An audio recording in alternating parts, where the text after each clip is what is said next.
আকাশবাণী আগরতলা। স্থানীয় সংবাদ পড়ছি ইন্দিরা দেব। আগরতলা পুর নিগমের মেয়র দীপক মজুমদার গতকাল 2026-27 অর্থ বছরের জন্য পুর নিগমের বাজেট অধিবেশনে 975 কোটি 91 লক্ষ 2,000 টাকার বাজেট পেশ করেছেন। 5 বছর মেয়াদের চলতি পুর নিগমের পরিচালক কমিটির এটাই হল শেষ বাজেট অধিবেশন। মেয়র সাংবাদিকদের জানান, বাজেটে নতুন কোনো কর আরোপের প্রস্তাব নেই, তবে বাজেটে সামগ্রিক ঘাটতি রয়েছে 97 কোটি 67 লক্ষ টাকা। তিনি বলেন, পুর নিগমের ইতিহাসে এই প্রথম ই বাজেট পেশ করা হয়। মেয়র শ্রী মজুমদার জানান, আগরতলা শহরকে একটি আধুনিক ও নাগরিক স্বাচ্ছন্দ্যময় করে তোলার উদ্দেশ্য নিয়ে কাজ করছে পুর নিগম। এই উদ্দেশ্যে বাজেটে বেশ কিছু গুরুত্বপূর্ণ প্রস্তাব রাখা হয়েছে। কৃষিমন্ত্রী শিবরাজ সিং চৌহান গতকাল মধ্যপ্রদেশের রায়সেন জেলার রামশিয়া গ্রামে দেশব্যাপী ক্ষেত বাঁচাও অভিযান কর্মসূচির উদ্বোধন করেছেন। এই কর্মসূচিটি 1 মাস ধরে চালু থাকবে। এর লক্ষ্য হল কৃষি জমি রক্ষা করা এবং কৃষকদের মধ্যে বৈজ্ঞানিক পদ্ধতিতে চাষাবাদে উৎসাহিত করা। অনুষ্ঠানে কৃষকদের উদ্দেশ্যে ভাষণ দিতে গিয়ে শ্রী চৌহান বলেন, ক্ষেত বাঁচাও অভিযানের উদ্দেশ্য হল মাটি ও কৃষি জমি রক্ষা করা। তিনি কৃষকদের রাসায়নিক সারের ব্যবহার সীমিত করার জন্য অনুরোধ করেন। কৃষিমন্ত্রী রতনলাল নাথ দেশব্যাপী শুরু হওয়া ক্ষেত বাঁচাও অভিযানের অংশ হিসেবে কৃষকদের রাসায়নিক সারের ব্যবহার কমিয়ে অন্তত 25% জমিতে প্রাকৃতিক চাষাবাদ করার আহ্বান জানিয়েছেন। বিলোনিয়া মহকুমার রাজনগর ব্লক এলাকায় 3 কোটি 12 লক্ষ টাকা ব্যয়ে নির্মিত agri development research cum training সেন্টারের উদ্বোধন করে তিনি এই কথা বলেন।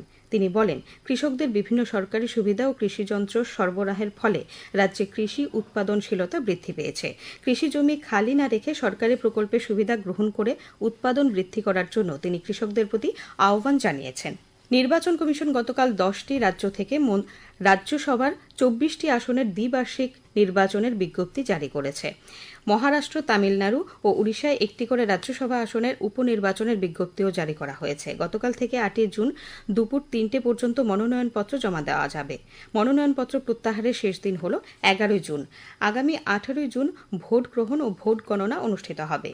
হস্ততাঁত, হস্তকারু ও রেশম শিল্পমন্ত্রী বিকাশ দেববর্মা বলেছেন, তাঁত শিল্পকে বিশ্ববাজারে পৌঁছে দেওয়ার লক্ষ্যকে সামনে রেখে দপ্তর পরিকল্পনা গ্রহণ করে কাজ করে চলেছে।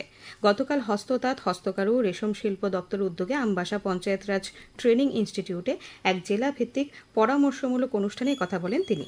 অনুষ্ঠানে জেলার অন্তর্গত বিভিন্ন ক্লাস্টারের সদস্যরা উপস্থিত ছিলেন। তারা বিভিন্ন বিষয় মন্ত্রী ও আধিকারিকদের সামনে তুলে ধরেন। জাতীয় প্রাণীরোগ নিয়ন্ত্রণ কর্মসূচির আওতায় খুরা রোগ প্রতিরোধে টিকাকরণ কর্মসূচির 8ম পর্যায় গতকাল শুরু হয়েছে। উষাবাজার ভেটেরিনারি ডিসপেন্সারির অধীন দীঘালিয়া গ্রাম পঞ্চায়েতে আয়োজিত এক অনুষ্ঠানে এই কর্মসূচির উদ্বোধন করেন প্রাণী সম্পদ বিকাশ মন্ত্রী সুধাংশু দাস। তিনি বলেন, প্রাণী পালকদের আর্থসামাজিক অবস্থার উন্নতিতে রাজ্য সরকার বিভিন্ন পরিকল্পনা রূপায়ণ করছে। প্রাণীদের স্বাস্থ্য রক্ষায় নিয়মিত টিকাকরণ কর্মসূচি রূপায়ণ করা হচ্ছে। এই রোগ প্রতিরোধে নিয়মিত টিকাকরণ করার জন্য তিনি প্রাণী পালকদের প্রতি আহ্বান জানান। ত্রিপুরা গ্রামীণ আজীবিকা মিশনের অধীন স্বসহায়ক দলগুলোর উৎপাদিত পণ্য সামগ্রীর ক্রেতা বিক্রেতাদের নিয়ে এক কার্যক্রম গতকাল কৈলাসহরের জেলা শাসকের কার্যালয়ে অনুষ্ঠিত হয়। উপস্থিত ছিলেন ঊনকোটি জেলার জেলা শাসক মেঘা জৈন, অতিরিক্ত জেলা শাসক সাগর শোভন দেবনাথ প্রমুখ। অনুষ্ঠানে আলোচনা, মত বিনিময় ছাড়াও স্বসহায়ক দলগুলোর উৎপাদিত পণ্য সামগ্রী প্রদর্শিত হয়। সিপাহীজলা জেলার বিশ্রামগঞ্জের শচীন দেববর্মন কলাক্ষেত্রে গতকাল গ্রামীণ কঠিন বর্জ্য ব্যবস্থাপনা 2026 বিধির উপর একদিনের কর্মশালা অনুষ্ঠিত হয়। কর্মশালার উদ্বোধন করেন সিপাহীজলা জেলা পরিষদের সভাধিনেত্রী সুপ্রিয়া দাস দত্ত।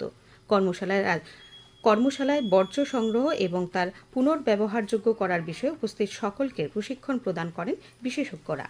সদর মহকুমা প্রশাসনের উদ্যোগে আগরতলা উমাকান্ত স্কুল প্রাঙ্গণে গতকাল বিপর্যয় মোকাবেলা সংক্রান্ত মহড়া অনুষ্ঠিত হয়।